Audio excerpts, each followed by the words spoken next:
Bonjour et bienvenue à tous pour ce troisième Green Talk en direct de la place FinTech, celui-ci avec les équipes de Finance for Tomorrow.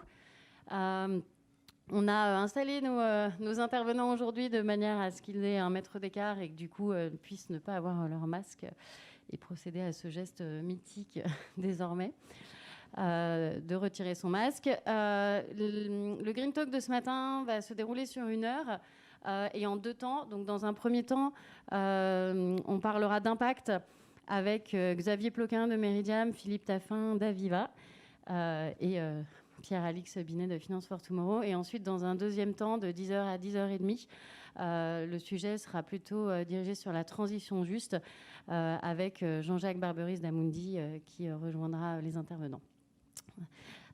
Et du coup, je vous laisse pour cette première partie et je vous souhaite un bon Green Talk. Merci beaucoup Marion, bonjour à toutes et à tous.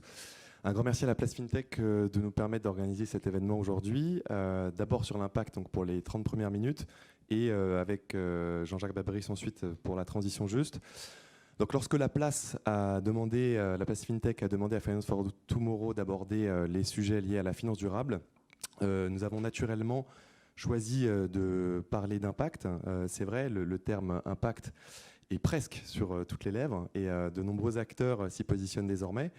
Bon, il faut dire que l'investissement à impact s'est fortement développé en France, à l'international, depuis une dizaine d'années. Il représente 715 milliards de dollars en 2020 contre 502 milliards en 2019, d'après le GIN. En France, l'investissement à impact regroupe aujourd'hui une gamme grandissante d'acteurs dont les fonds sont situés essentiellement sur les marchés cotés, mais avec des premières approches qui naissent d'abord sur les marchés non cotés et des approches naissent sur les marchés cotés, pardon.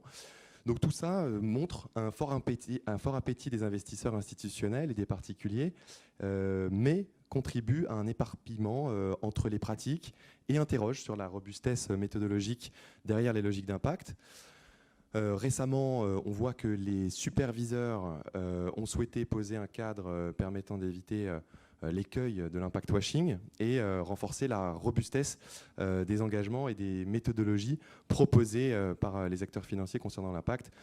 On pourra parler de tout ça, disclosure, article 9 SDFR, doctrine AMF, mais j'en arrête là avec les sigles. Je rappelle que dans ce contexte, Finance for Tomorrow a lancé un groupe de travail, un groupe de place au niveau de la place de Paris pour positionner Paris et la France dans l'élaboration de références communes sur l'impact au niveau international, la formalisation d'une vision partagée de l'impact, ainsi que la mobilisation de toutes les expertises sont des enjeux de premier plan pour accompagner le développement du secteur. Et nous avons la chance aujourd'hui d'avoir Philippe Taffin, directeur des investissements pour Aviva France, et Xavier Ploquin, associé senior de Meridiam, mais aussi chief of staff de Thierry Déo, qui est certes CEO de Meridiam, mais aussi président de Finance for Tomorrow. Et vous êtes tous les deux copilotes de ce groupe de place dont je viens de parler pour Finance for Tomorrow. Donc bonjour. Bonjour Pierre-Alix. Bonjour Pierre-Alix. Donc on va passer tout de suite aux questions puisqu'on a 30 minutes, c'est un format concis. Première question pour Philippe. Donc l'essor de la finance à impact est croissant, comme je le dis à l'instant, en France, à l'international, regroupe une diversité d'acteurs sur les non-cotés à ce stade et progressivement sur le côté. Donc ce développement depuis une dizaine d'années se traduit par une multiplication d'initiatives en France comme à l'international. Comment caractérisez-vous cette dynamique et comment définiriez-vous l'impact? Est-ce qu'il y a des éléments de flou Déjà, en introduction, tu as effectivement signalé l'incroyable essor des finances à impact, des investissements à impact à travers les différents investissements au niveau international, mais également au niveau français, puisque la France est clairement un pays pionnier en matière d'investissement à impact historiquement, à travers effectivement tout le secteur de l'économie sociale et solidaire. Et puis, depuis quelques années, l'émergence d'un certain nombre de nouveaux entrepreneurs qui veulent adresser des problématiques sociales et environnementales. Donc il y a un essor absolument incroyable et effectivement, il suffit en juger par l'utilisation du terme impact. Moi, je pense qu'il y a deux facteurs principaux en fait, qui expliquent cet essor fantastique. Le premier, il est clairement lié à une prise de conscience de la société, des citoyens, que la croissance qu'on a connue sur les 35 dernières années, finalement, elle n'est pas forcément soutenable dans le modèle actuel. Clairement, les modèles économiques sont extrêmement consommateurs en ressources de la planète. On voit bien que tous les jours, les problématiques d'environnement, de réchauffement climatique mettent à mal finalement la façon dont on consomme, la façon dont on investit. Et clairement, ça, il faut le modifier. Et clairement, l'élément clé, je dirais, de cette prise de conscience, évidemment, c'est 2015, avec la COP 21 et les accords de Paris, qui ont vraiment rebattu les cartes et qui vraiment obligent l'ensemble des acteurs à se positionner par rapport à cette problématique. Mais pas uniquement les éléments environnementaux, aussi les éléments sociaux. Je pense que clairement, il y a la montée des inégalités. Bon, je ne vais pas revenir sur tout ce qui s'est passé ces dernières années dans le monde et en France en particulier, mais il y a vraiment un sentiment, une prise de conscience qu'il faut les réduire, il faut lutter contre les inégalités, il faut avoir une société plus inclusive, et c'est uniquement comme ça qu'on y arrivera. Donc ça, c'est le premier élément. Et clairement, cet élément-là, il est aussi traduit par les nouvelles réglementations à travers les lois écologie énergétique, à travers toutes les lois contre la lutte contre le gaspillage. Donc ça, c'est vraiment le premier élément. Et puis à l'autre bout de la chaîne, côté financeur, il y a également une prise de conscience absolument incroyable que la finance est un outil majeur de transformation, en fait, justement, de ces modèles. Et ça, c'est pourquoi Tout simplement parce que les financeurs sont aussi des entreprises, sont également des grandes entreprises. Et évidemment, le capitalisme tel qu'on l'a connu aujourd'hui, quelque part, l'impact des entreprises sur l'environnement, sur la planète, sur le social, et puis également les impacts de l'environnement, mettent en péril finalement les modèles économiques. Donc il y a un besoin pour les entreprises de se transformer, et donc il y a un besoin aussi pour les financeurs d'accompagner cette transformation et également de réduire, puisqu'ils sont investisseurs, ils portent des actifs qui sont eux-mêmes soumis à des problématiques, soit de risques de transition ou des risques physiques tout simplement. Donc cette double prise de conscience est vraiment un élément accélérateur qui fait qu'on a besoin maintenant de savoir, quand on investit 100, qu'est-ce que ce 100 va produire en termes de contribution, en termes de transformation, en termes d'impact. Et ça, le deuxième élément, c'est qu'aujourd'hui, moi, investisseur, par exemple, chez Aviva, on est un acteur très engagé en matière d'investissement responsable et durable, et classiquement utilisant les modèles, les approches classiques ESG. Et aujourd'hui, je vois bien que je ne peux pas mener une politique, je ne peux pas mener une stratégie uniquement en m'appuyant sur, je dirais, le référentiel, le cadre classique de l'ESG. C'est des pratiques absolument indispensables qu'il faut mettre en œuvre, mais pas nécessaires, mais pas suffisantes pour répondre aux enjeux de demain et pour répondre à ma stratégie, qu'elle soit environnementale ou qu'elle soit sociale. Et donc l'impact, c'est vraiment ce qui permet d'aller un cran plus loin, de financer des choses par rapport à des objectifs et à mesurer également quelque part l'impact et la contribution de ces financements. Et donc c'est pour ça que la finance à impact, c'est dans 3 éléments très importants. Premièrement, c'est la performance financière avec de la performance sociale et environnementale. 2, il faut le faire avec une intentionnalité de transformer les choses. Donc ça, c'est le principe d'intentionnalité. Le 3e élément, c'est l'additionnalité, c'est-à-dire qu'il faut se dire qu'est-ce qui se passe entre le moment d'avant et puis le moment où j'ai investi? Est-ce que je transforme réellement et pas juste, qu'est-ce que c'est pas juste le hasard? Donc il faut vérifier que ça fonctionne. Et puis évidemment, il faut mesurer, parce que qui dit mesure des risques, analyse des résultats, si j'ai pas les indicateurs qui vont avec, ça sert pas à grand-chose. Merci beaucoup Philippe. Donc une vision plus englobante et une évolution de la finance ESG. Xavier, est-ce que donc tout à l'heure nous avons parlé en introduction de ce groupe de place qui se constitue justement pour mettre en pratique tout ce que vient de décrire Philippe. Donc comment définiriez-vous ce groupe de place? Pourquoi avoir lancé ce groupe de place et comment est-il constitué? Merci Pierre-Alix. En fait, on a lancé ce groupe de place à cause du bouillonnement que vient de décrire Philippe et de cette volonté que nous sentions de faire plus d'impact et plus que de l'ESG. D'autant que ce sentiment, on le sentait au niveau de la place de Paris, mais aussi et à travers Finance for Tomorrow, avec les contacts internationaux que l'on a avec les autres places financières. La pression du marché, elle vient de la demande avant tout et celle des petits épargnants. Ce qu'on voit effectivement, et c'est ce que tu as décrit, les petits épargnants, ils veulent plus de sens dans la finance et dans leur épargne. Alors ça peut se manifester avec des prises de position des ONG par exemple, mais ça se manifeste aussi au quotidien avec l'augmentation progressive des encours de la finance responsable et de la finance à impact. Par ailleurs, en ce moment, il y a beaucoup de changements réglementaires qui, sans traiter directement de l'impact, pavent la route qui va permettre de faire de l'impact. La taxonomie, qui est en train de se faire au niveau européen, ça nous donne le vocabulaire pour faire de l'impact. Et le reporting extra-financier, dont la directive NFRD qui va être mise à jour, ça permet d'avoir de la donnée plus fiable et en plus grande quantité, ce qui est nécessaire et indispensable pour mesurer l'impact, ce qui est au cœur des stratégies. Donc, on va avoir de quoi en faire, le moment est là. Et par ailleurs, à l'international, on voit de plus en plus de coalitions, de mouvements, d'initiatives menées par d'autres places financières pour structurer l'impact. Et on pense que les Européens ne doivent pas revivre le scénario d'IFRS, celui dans lequel, finalement, on s'est vu imposer une vision du monde qui est légèrement différente de la nôtre et on a réagi trop tard pour s'adapter.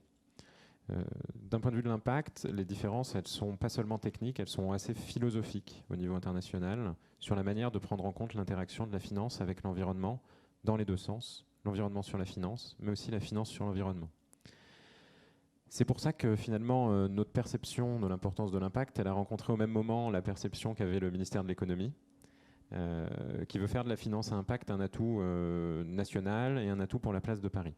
Et donc c'est ensemble que nous avons décidé de constituer ce groupe de place, qui est un groupe de place qui est plus large qu'à l'accoutumée, puisqu'il réunit non seulement les acteurs financiers présents au sein de Paris Europlace, mais il réunit des acteurs qui n'en font pas toujours partie. Donc il y a des acteurs financiers, il y a les pouvoirs publics, il y a des acteurs institutionnels, académiques, les organisations de place, et pour certains qui n'avaient jamais participé à de tels groupes de travail. Donc c'est plus de 80 acteurs qu'on a répartis dans 4 sous-groupes avec Philippe, pour réunir 4 tâches. La première, c'est nous donner une définition commune. La seconde, c'est de nous donner des outils de mesure de l'impact partagés, des méthodologies que l'on pourrait utiliser au niveau de la place. La troisième, c'est de faire des recommandations pour lever les freins du développement de la finance à impact. Et le dernier, qui fait écho à ce qu'on s'est dit auparavant, c'est d'avoir une stratégie de promotion de la vision française de la finance à impact au niveau européen et international. On attend la définition pour l'été. Et ça permettra aux autres groupes de travail d'avoir rendu leur stratégie ou leur décision pour la COP26, qui sera un grand moment, nous le pensons, de la finance durable et de la finance à impact. Ok, donc je comprends que tous ces travaux sont en cours. Philippe, est-ce que justement, ensemble avec Xavier et tous les 80 acteurs dont vient de parler Xavier, est-ce que vous avez déjà des recommandations à faire pour lever les freins de la finance à impact ? Alors les groupes de travail, comme je le disais fort justement, Xavier travaille dur depuis effectivement fin mars, date de lancement de la Task Force Impact.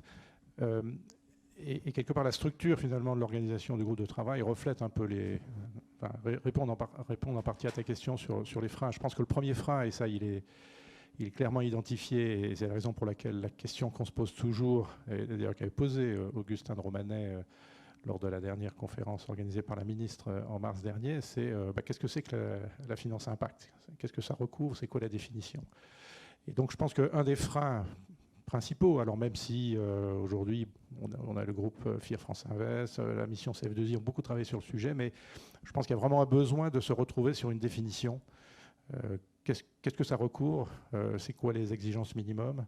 Comment ça s'articule effectivement aussi avec la réglementation ? Xavier en a touché un mot, et c'est vrai que les nouvelles réglementations autour des risques de durabilité, autour des actifs verts, de la taxonomie sociale, la taxonomie verte, doivent être aussi intégrés dans ces éléments de définition. Et donc, un des livrables extrêmement importants de cette task force, c'est effectivement qu'on se mette tous d'accord, puisqu'on en a la chance d'avoir l'ensemble des acteurs, financeurs, entreprises, membres de l'écosystème, c'est de se mettre d'accord sur ce que nous, en France, et ce qu'on va porter ensuite à l'international, est la définition de la finance à impact. Et une fois qu'on sera tous d'accord, évidemment, ça sera beaucoup plus facile de se parler, on aura les termes, on aura la grammaire, on aura la syntaxe, etc. Ça, c'est extrêmement important. La première recommandation, c'est la définition. Oui, c'est se mettre d'accord sur... voilà. Le deuxième élément, je crois, important, si on veut lever les freins et flécher davantage d'épargne, c'est faire le gros travail sur le côté. Parce que historiquement, l'impact investing, c'est le non-côté. Ce qui est logique, puisqu'on peut définir avec le projet, le porteur de projet, évidemment, un certain nombre d'objectifs de développement durable, et puis un certain nombre d'indicateurs et une temporalité dans ces indicateurs. Ce qui est plus compliqué, c'est dans le monde du côté. Et pourtant, c'est là où il y a quand même des masses de financement extrêmement importantes. C'est là où les épargnants en particulier mettent aussi une grosse partie de leur investissement. Donc je pense que le deuxième frein, il faut que le groupe de travail arrive aussi à définir ce que c'est que dans le monde du côté, ce qu'on entend effectivement par finance à impact dans le monde du côté. Ça, c'est un des enjeux, mais c'est extrêmement important. Le troisième élément, Xavier aussi en a touché un mot, évidemment, c'est flécher davantage d'épargne des particuliers, ça c'est très bien, mais aussi des investisseurs institutionnels, puisque c'est eux effectivement qui sont capables de mobiliser très rapidement des masses d'épargne considérables. Et pour arriver à ça, et moi je le vis en tant qu'investisseur tous les jours, chaque fois que j'investis dans différents fonds, j'ai une société qui a un reporting de cette façon-là, qui a des indicateurs plutôt comme ci. Donc j'ai un problème quelque part, moi, investisseur, pour avoir une vision synthétique, globale, agrégée de la façon dont mes financements, mes investissements produisent et contribuent aux transformations des modèles. Et là, on a besoin de fournir un cadre un petit peu plus... Alors, il ne s'agit pas de mettre les gens dans les boîtes, mais en tout cas d'instiller un peu de normes quelque part, un peu de normalisation, des référentiels pour permettre quelque part à l'ensemble des acteurs, une fois de plus, de se parler, investisseurs, sociétés de gestion, porteurs de projets, et ainsi pouvoir mesurer, et puis pouvoir mesurer évidemment l'impact, et donc pouvoir quelque part investir davantage. Et le dernier élément, je dirais, c'est la visibilité des produits. C'est-à-dire qu'aujourd'hui, on a vu la flambée des fonds labellisés ISR, et donc ça permet aux épargnants particuliers d'identifier les produits par rapport à une offre de distribution de produits financiers. On a besoin de faire, je pense, d'avoir une approche un peu similaire pour rendre ces produits beaucoup plus visibles. On sait que, Xavier le disait tout à l'heure, les épargnants ont envie de mettre davantage de sens dans leur épargne. Et il faut qu'on puisse leur proposer une gamme de produits clairement identifiés dans une gamme de produits financiers. Et donc, alors est-ce que ça passe par des labels? Est-ce que ça passe par d'autres façons de positionner et de rendre visibles ces produits? On sait qu'il y a la réforme du label ISR en cours. Je pense que c'est une opportunité fantastique, quelque part. Le moment est fantastique pour pouvoir peut-être faire converger un peu tout ça. Merci beaucoup Philippe. Donc une feuille de route assez précise et très opérationnelle aussi pour le futur proche. Xavier, tu as parlé tout à l'heure de la COP26. On parlait de la France qui exerce une certaine forme de leadership ou qui l'a exercé sur la finance durable. Comment justement la France peut-elle exercer encore une forme de leadership sur cette finance à impact? Et est-ce que finalement il existe une vision française de l'impact? Merci. Alors, la France, elle exerce indéniablement une forme de leadership parce qu'elle a des leaders, elle a des pionniers. On est la première place financière dans laquelle sont apparus des acteurs de la finance à impact qui cherchaient, en plus d'un rendement financier, un rendement extra-financier. En général social, mais aussi environnemental et parfois même plus large, sociétal. C'est une thèse qui est assez particulière et qui se distingue, c'était là la particularité de thèse purement philanthropique dans laquelle on ne cherche pas de rendement financier. Donc, cette vision, elle s'est développée. Comme la France était par ailleurs en avance d'un point de vue réglementaire, d'un point de vue national, sur le reporting, sur la finance durable en général, ça nous a permis peut-être de plus structurer la réflexion, de créer une forme de leadership intellectuel sur le sujet, ce qu'on a un peu l'habitude d'avoir en France. Néanmoins, là encore, ça nous a permis d'avancer sur la mesure, on est plus structuré, on est plus avancé pour éviter l'impact washing, mais ça ne nous a pas donné un leadership commercial. Le risque qu'on a, c'est celui de tomber dans des chapelles ou d'avoir des acteurs trop petits et trop fragmentés qui ne font pas bloc pour promouvoir cette vision. En particulier, tu parlais de la COP26. Nous, l'ambition qu'il y a évidemment derrière notre groupe de travail, c'est celui d'arriver, peut-être pas en ordre serré, mais en tout cas groupé à la COP26 avec une vision qu'on peut promouvoir et qui peut faire adhérer autour de la vision française.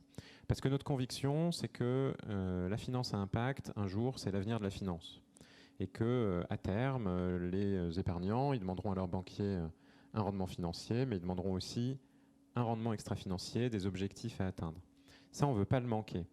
On veut que les acteurs puissent participer à ce mouvement de généralisation. Et pour ça, il faut vraiment qu'ils fassent bloc de façon à ce que ce ne soit pas un secteur de niche. Et l'enjeu, il est maintenant, parce que la COP26, ce sera une COP de la finance. Beaucoup de choses. Et tu parles de leader. Justement, vous êtes aussi... vous travaillez chez des leaders, en quelque sorte. Philippe, tu travailles chez Aviva. Et justement, quelle est la vision de l'impact pour Aviva ? Chez Aviva, en fait, on a démarré réellement... Bon, j'ai expliqué qu'on avait déjà une approche durable. C'est vrai qu'on a voulu, à partir de 2014, intégrer davantage disons, de concrétisation et d'incarnation finalement de notre implication, notre engagement en matière de finances responsables à travers cette stratégie d'impact. Donc on a créé un premier fonds en 2014 avec un partenaire qui s'appelle Inco Ventures qui nous a vraiment permis, je dirais, de mettre un premier pied dans le financement des entreprises de l'écosystème. Donc on a aujourd'hui un portefeuille qui fait une 40aine de millions, qui a financé plus de 60 entreprises. On a les gros locomotives finalement de l'impact aujourd'hui qui sont extrêmement connus, hein, les Phoenix, les Simplon, les Moulineaux, les Lita, etc. Et c'est une stratégie qu'on voulait d'abord la plus ouverte possible, donc stratégie multisectorielle pour financer les entreprises à impact. Mais on a également un deuxième dispositif, et c'est là aussi ce qui fait la richesse de notre approche, c'est un dispositif plutôt de mécénat, puisqu'on a lancé 2 ans après, en 2016, la Fabrique Aviva, qui est un concours destiné précisément à ces porteurs de projets qui ont envie de transformer le monde. Hein. Alors là, on a des business beaucoup plus jeunes, et donc là, le principe, c'est leur donner un financement qui leur permet soit de faire leur POC, soit de démarrer leur activité. Et donc on en est déjà à la 5e édition en juillet prochain. Donc on annoncera le jury final, donc le grand prix, le grand lauréat du jury national, sachant que cette année on a essayé de territorialiser le concours pour être au plus près des entrepreneurs sur le terrain. Et puis le troisième volet, c'est le fonds qu'on a lancé récemment, qui est un fonds très innovant et original, ça n'avait jamais été fait sur le marché français, et qui part du constat que il y a pas mal d'argent pour les entreprises déjà bien développées, hein, en changement d'échelle, en grosse, en série B, série A, série B. En revanche, sur tout ce qui est l'amorçage, il y a beaucoup de projets, il n'y a pas beaucoup de financement, il n'y a pas beaucoup de fonds. Donc il y a quelques acteurs qui le font, France Invest, Make Sense, mais assez peu finalement d'argent. Et donc ce qu'on a décidé, c'est vraiment de mettre de l'argent pour ces entrepreneurs jeunes, vraiment, et en même temps, pas seulement de l'argent, mais également leur fournir de l'accompagnement. C'est pour ça que c'est un fonds qui a 2 compartiments. Un premier compartiment qui est un programme de financement d'un parcours d'accompagnement à la levée de fonds. Donc là, c'est comme un prêt d'honneur, hein, c'est un prêt à taux zéro. Et donc là, l'idée, c'est aussi de passer à l'échelle, hein, puisque c'est quasiment 300 entreprises, 300 projets qui seront accompagnés sur 5 ans, ce qui est très important. Et puis, il y a un deuxième compartiment qui est un volet d'investissement capital, qui financera une centaine d'entreprises parmi ces 300, et puis également parmi d'autres entreprises qui n'ont pas besoin de passer par ce programme et qui sont... Donc pour dire, chez Aviva, c'est vraiment le financement, mais aussi l'accompagnement. Je pense que c'est les deux qui vont ensemble. Et notre objectif, c'est vraiment d'essayer d'accompagner au mieux, d'ouvrir notre écosystème à l'ensemble des entrepreneurs. Et c'est comme ça que ça fonctionnera. Merci beaucoup Philippe. Et pour terminer le Green Talk, avant de prendre peut-être une question en ligne, donc toi aussi Xavier, hein, tu travailles chez Meridiam. Meridiam a un positionnement clé sur l'impact. Justement, vous, quelle est votre vision à vous chez Meridiam de l'impact ? Merci. Alors, chez Meridiam, effectivement, l'impact est au cœur de notre ADN. Depuis la création, depuis 2005. Donc Meridiam, pour ceux qui ne connaissent pas, c'est une société d'investissement investissant principalement dans les infrastructures en Europe, en Afrique et en Amérique, avec la particularité de designer et d'opérer nos actifs pendant 25 ans. Et donc depuis toujours, on mesure les impacts environnementaux et sociaux de nos infrastructures, avec l'idée que quand on a un horizon d'investissement de 25 ans, il faut évidemment nourrir notre objet social qui est de maximiser le bien-être des populations qui nous accueillent, mais que c'est aussi une forte protection contre les risques, parce qu'avec des horizons aussi longs, être intégré, apporter des bénéfices autour de nous, c'est un moyen d'éviter des retournements non prévisibles ex ante. D'une certaine manière, on faisait de l'impact sans le savoir. Mais notre démarche s'est structurée au fil de l'eau. On a appris en marchant. Dès qu'on a pu devenir une société à mission, nous le sommes devenus, ce qui nous a permis de mettre l'impact au cœur de nos statuts sociaux et de contractualiser sur nos résultats extra-financiers avec nos souscripteurs, ce qui a ensuite un impact sur notre rémunération. Donc, il est certain que la mesure de l'impact est au cœur de tous nos processus, depuis la création du pipeline jusqu'à l'opération pendant 25 ans. Ça nous a aussi conduit à investir fortement dans nos outils de mesure de l'impact.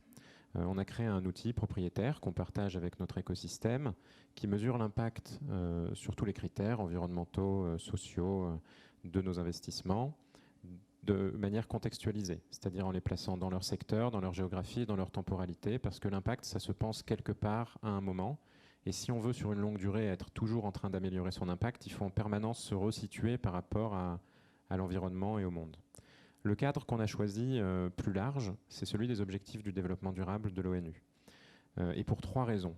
La première raison, c'est parce que c'est un cadre très complet en fait. Quel que soit le type d'impact qu'on essaie de nourrir, on peut le raccrocher à des objectifs du développement durable, d'autant que contrairement à une réputation de haut niveau des ODD, en réalité quand on creuse un peu, il y a une batterie d'indicateurs très forte, ce qui permet d'être très précis, quel que soit l'impact. Ensuite, parce que comme on l'a dit un peu pendant toute cette conversation, le but c'est d'être global.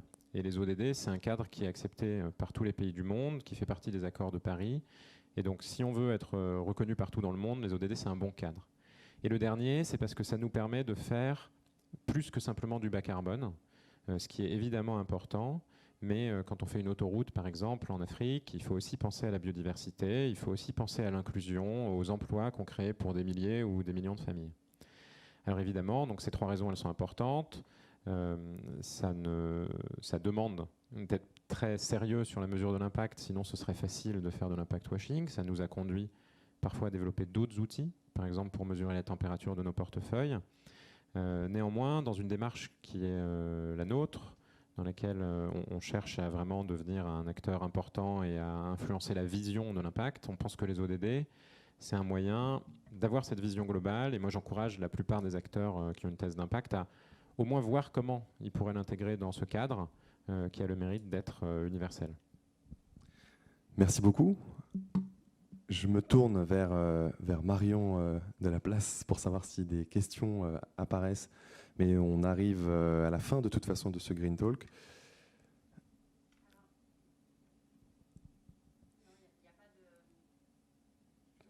Pas de questions.